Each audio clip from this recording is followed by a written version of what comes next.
All right, good evening, and welcome in. This is your war report for March 20th, 2026. This is coverage of the American Israeli Iranian war. And today I'm going to do something a little bit different. I want to share with you a video of this guy that I've been following since the war started. His name is Dr. Jang, but he's on YouTube, and I'll definitely provide a link to his professor, not doctor. But this guy has been making some predictions on this war. Or he made some predictions on this war, how the outcome of this war was going to be, and he's got some fascinating things to say. Here we go. Instead, its real objective is to make continued involvement so costly, and what we are witnessing right now is essentially a masterclass in asymmetric warfare. Iran is not trying to defeat the United States in a traditional military sense. Instead, its real objective is to make continued involvement so costly and chaotic that the United States is eventually forced to step back, thoughtful. At the same time, by fueling instability across the region, Iran is strengthening unity at home, rallying its population around a shared external threat. From a game theory perspective, this creates a serious dilemma for the United States. There is no single leadership structure to target because authority is spread out. Decision-making is decentralized, making Iran's next move difficult to predict, and negotiation becomes nearly impossible. Remember, because the initial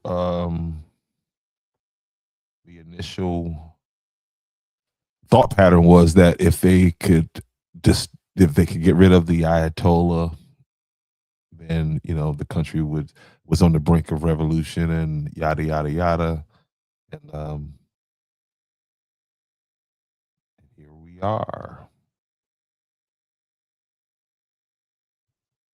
Because there is no single figure with complete control. Serious on the surface, the situation in Bahrain appears to be a domestic uprising. But the timing and coordination suggests something far more calculated. The argument here is that Israel has been quietly working to destabilize Bahrain in order to pull Saudi Arabia into a conflict that distracts it from the broader confrontation with Iran. Through covert actions, Israel is believed to be amplifying tensions, sharing intelligence with opposition groups, and helping organize protests to create the conditions for potential regime change. The reasoning behind this is strategic. Saudi Arabia and Bahrain are deeply linked, not just politically, but militarily. Saudi forces maintain a presence in Bahrain, and any successful Shia uprising there would risk inspiring similar movements across the Gulf. Because of this, Saudi Arabia cannot afford to stand aside. It is compelled to intervene, sending troops into Bahrain to contain the unrest. This response forces Saudi Arabia to redirect military power, intelligence capabilities, and political focus toward Bahrain. And while Saudi attention is fixed on this crisis, it becomes less focused on Iran. That is where the trap is set. The moment Saudi Arabia becomes deeply involved in Bahrain, Iran gains an opportunity to escalate elsewhere. As Saudi forces commit in significant numbers, Iran can justify striking back, potentially targeting Saudi oil infrastructure with precision. We're almost at this point now because like he was saying about the sabotage, the potential sabotage, we're at this point right now because, like I talked about last night, they've escalated this conflict into attacking economic and infrastructure, like the largest gas field that was attacked.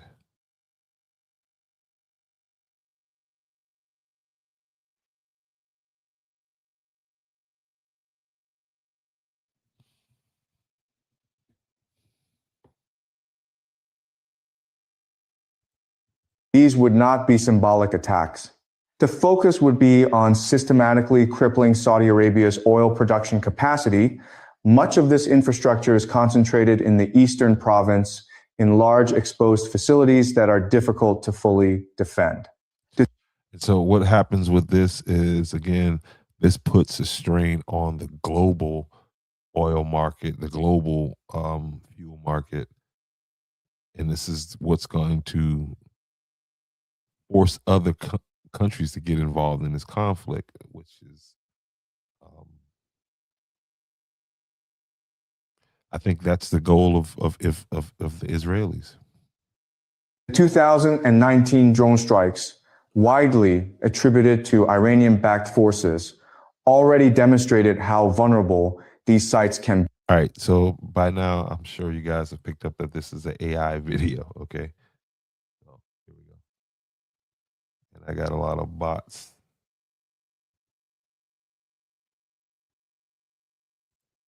B, temporarily cutting Saudi oil output in half. That incident served as a warning.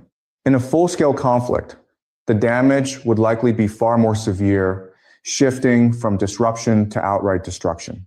Such a scenario could represent one of the most serious military setbacks for the United States in decades, potentially even surpassing the scale and strat of collapse seen in Vietnam.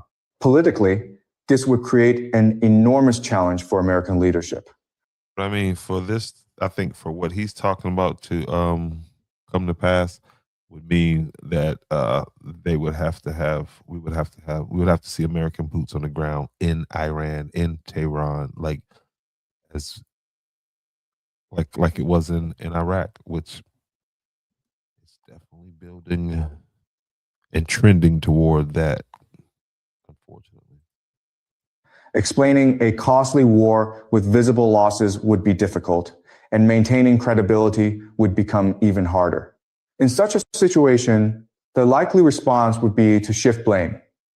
The narrative could focus on regional allies, arguing that the United States stepped in to defend them but did not receive sufficient support in return.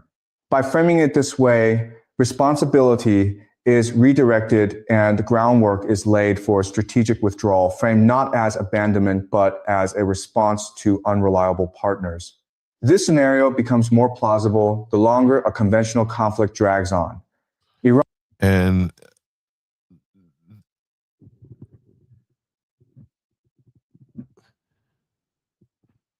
Trump said something. He had some strong comments about the fact that the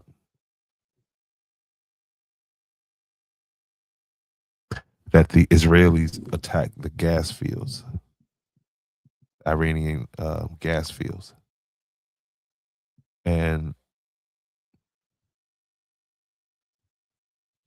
I don't know. I don't know where. I don't think he's looking for a way to get out of this conflict. You know, maybe he's a Zionist too. And I know a lot of you guys hear that word. Do a little research and figure out what it means when these people call themselves Zionists, and what is their goal? Like, you know, you go to church every Sunday because you want to make it to heaven. You know what I mean? You want to meet baby Jesus, go through the pearly gates and all that other business. But what do Zionists want? What are they trying to do? Do they believe in Jesus?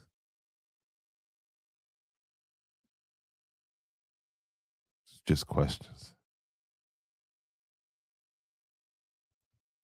Iran has consistently stated that it does not seek nuclear weapons, maintaining that its program is peaceful. However, from a strategic standpoint, nuclear deterrence remains the strongest guarantee of regime survival when facing a powerful adversary. In other words, in order to keep America off your ass and Israel off your ass, the best deterrent seems to be to have a nuclear weapon. But Iran has consistently said for the last 40 years, I know, that they haven't, and they've been being bombed as if they've been 2 weeks away from having one.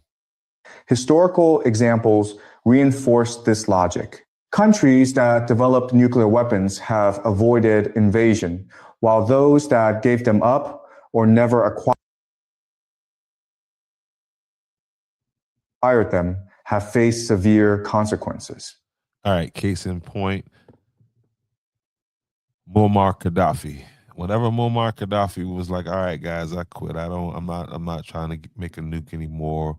I'm coming to the table." Um,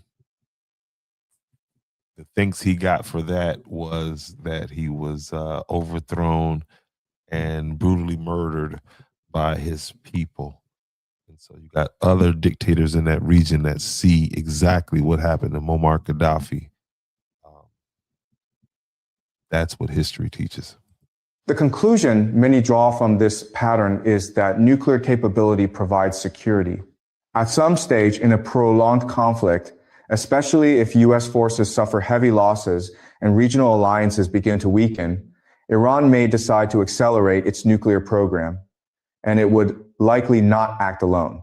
Support from countries and that's the key, because if countries are hurt from what Israel and America are doing right now, because a lot of that gas, that natural gas that I was talking about, is supplies a big part of Europe and Asia, and so some of these countries may feel compelled to help Iran develop a nuclear bomb in order to not face these kind of issues moving forward. like Russia and North Korea could significantly speed up the process. For Russia, a nuclear-armed Iran complicates US strategy and creates a stronger counterbalance to Western influence. For North Korea, assisting Iran demonstrates the reach of its nuclear expertise while also spreading US attention across multiple threats. In this scenario, technical experts and resources could be transferred.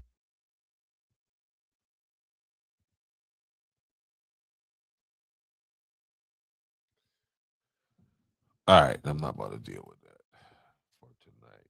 But what I am going to do is go through your daily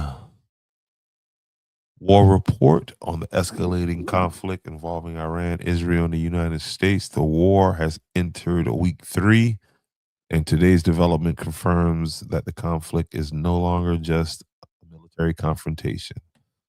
It is now a full spectrum war, hitting military targets, leadership, and increasingly the global energy system.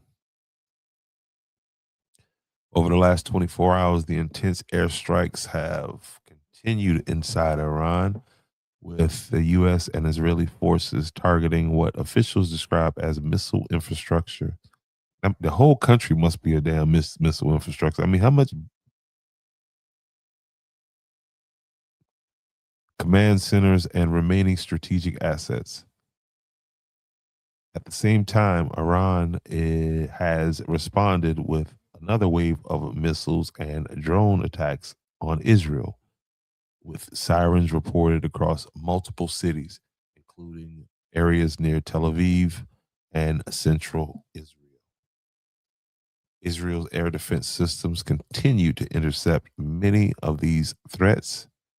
They say many, not all, but some missiles are getting through, causing damage to infrastructure and raising concerns about sustained pressure on Israeli defense.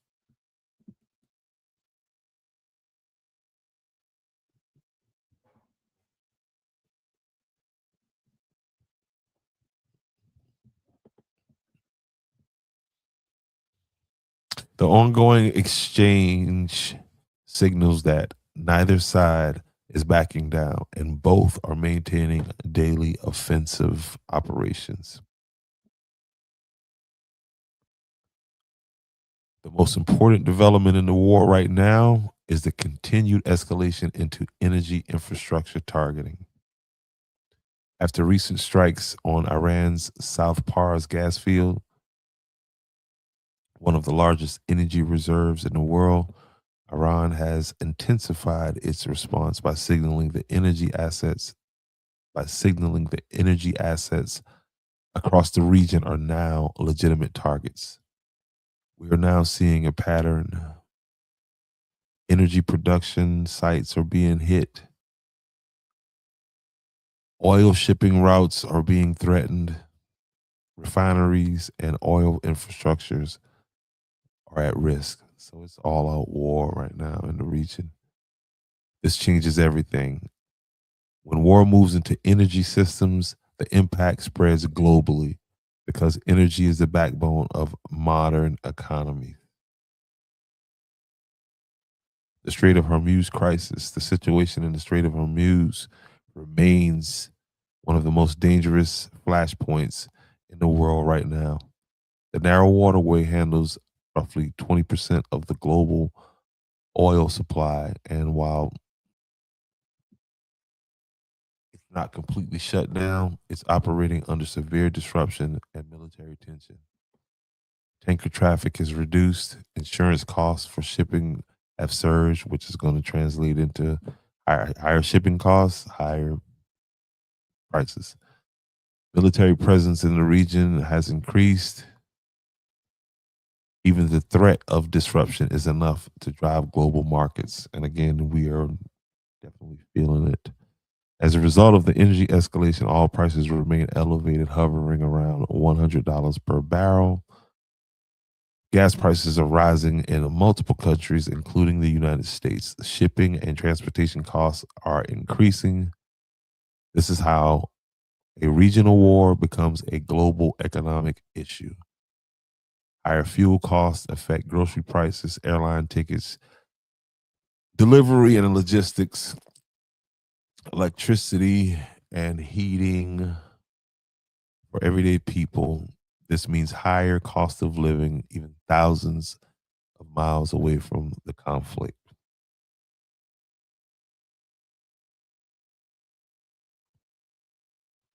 Another key concern today is the risk of regional expansion. Iran backed groups remain active in Lebanon and surrounding areas.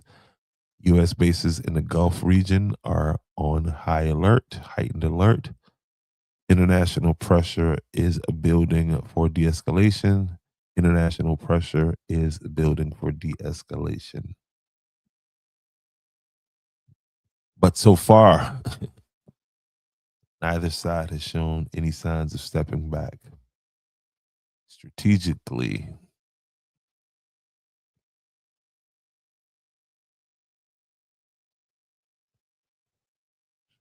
what are we witnessing?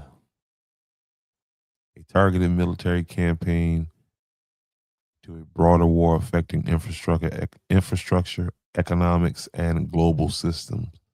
Once energy becomes part of the battlefield, the stakes rise dramatically, and that has happened. This is no longer about territory or retaliation. It is about economic pressure, global supply chains, and long term stability. The bottom line right now, the war is active and escalating daily. Energy infrastructure is now a central target. Global markets are reacting. Yeah, I can tell you that. And the risk of wider conflict remains high because, again, as that pressure starts to build on these other countries, because right now everybody's telling Trump, "Man, let's get your ass up out of there. Just don't do this again. Don't do this." If Israel, wants to survive, is going to have to do this on his own.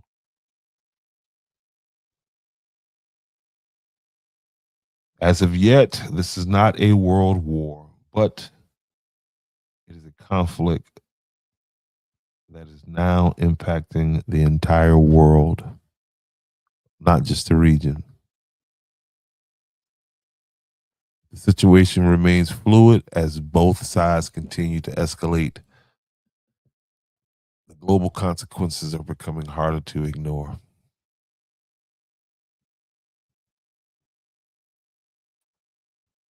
And that is your war report for March 20th, 2022.